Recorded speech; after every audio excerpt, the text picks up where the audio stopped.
Assalamu alaikum, my dear students and my viewers. I welcome you to my channel Learn English with Faisal Hamid. If you have not subscribed this channel yet, please do it now. But after watching this video, आज की हमारी video reading comprehension skills के मुतालिक है और आज हम जिस टॉपिक को डिस्कस करने जा रहे हैं वो है गेसिंग the meaning of the words in the context. आइए देखते हैं कि क्या है।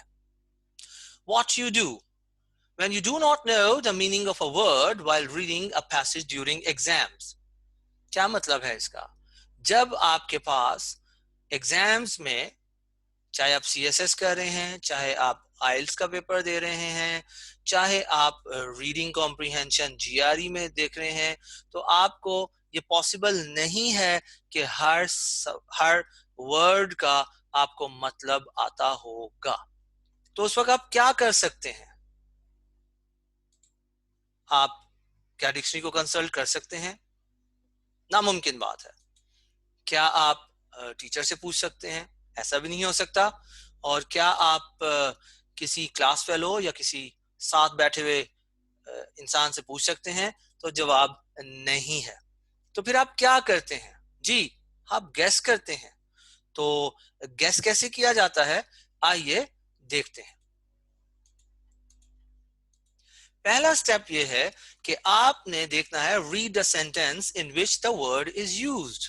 आप ये देखें कि जिस सेंटेंस में वर्ड यूज हो रहा है उस सेंटेंस को रीड करें ताकि आपको उसका मतलब गैस हो सके। लेकिन अगर आपको फिर भी मतलब समझ नहीं आता तो आपने क्या करना है कि आपने मजीद आगे पढ़ना है। मजीद हो सकता है एक जुमला पढ़ें, हो सकता है आपको 2 जुमले पढ़ने पड़े, हो सकता है 3 जुमले पढ़ने पड़े, और ये भी मुमकिन है कि आपको पूरा पैराग्राफ पढ़ना पड़े। तो आपने घबराना नहीं है जब तक आपको उस वर्ड का मतलब समझ नहीं आ जाता।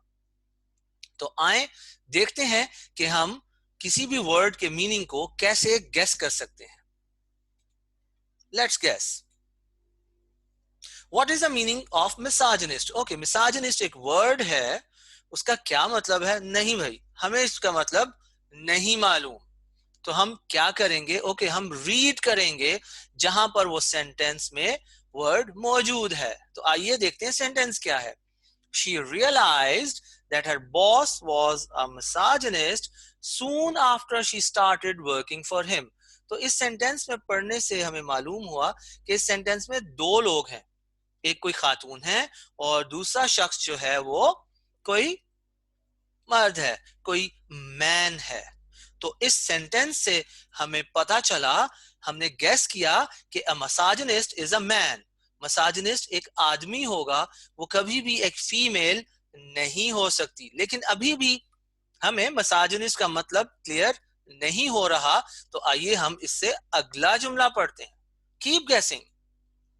यस, सेकंड सेंटेंस है it is difficult for a woman to work for a misogynist, she is never sure of the reasons for his criticism.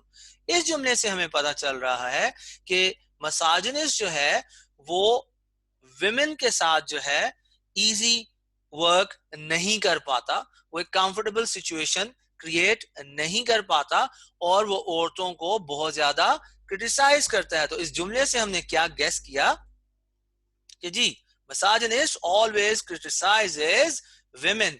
हमारे पास 2 बातें आ गई कि मिसोजिनिस्ट मैन होता है, नंबर 2 मिसोजिनिस्ट औरतों को क्रिटिसाइज करता है। अभी मजीद हमें क्लियर करने के लिए हम आगे पढ़ते हैं। Guess more. She knew that no women would ever get a top-level job in a company owned by a misogynist।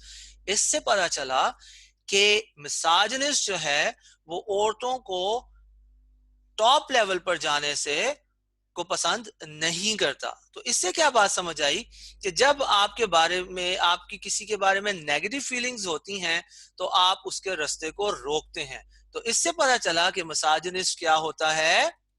misogynist has negative feelings about women। तो हमने 3 जुमले पढ़े और उन तीनों जुमलों से हमें कुछ ना कुछ मतलब पता चला misogynist का। तो आइए देखते हैं कि हमारे पास इसका मतलब क्या बना। जी, a misogynist is a man who hates women। हमने पहला जुमला पढ़ा जिसमें हमें पता चला कि मिसोजिनिस्ट मैन होता है। दूसरे जुमले में हमें पता चला कि मिसोजिनिस्ट women को क्रिटिसाइज करता है। तीसरे जुमले में पता चला कि मिसोजिनिस्ट की women के बारे में नेगेटिव फीलिंग्स होती हैं। तो इन तीनों बातों का मजमुआ यह निकला कि वो आदमी जो औरतों को नफरत की निगाह से देखता है, उसको हम मिसोजिनिस्ट कहते हैं।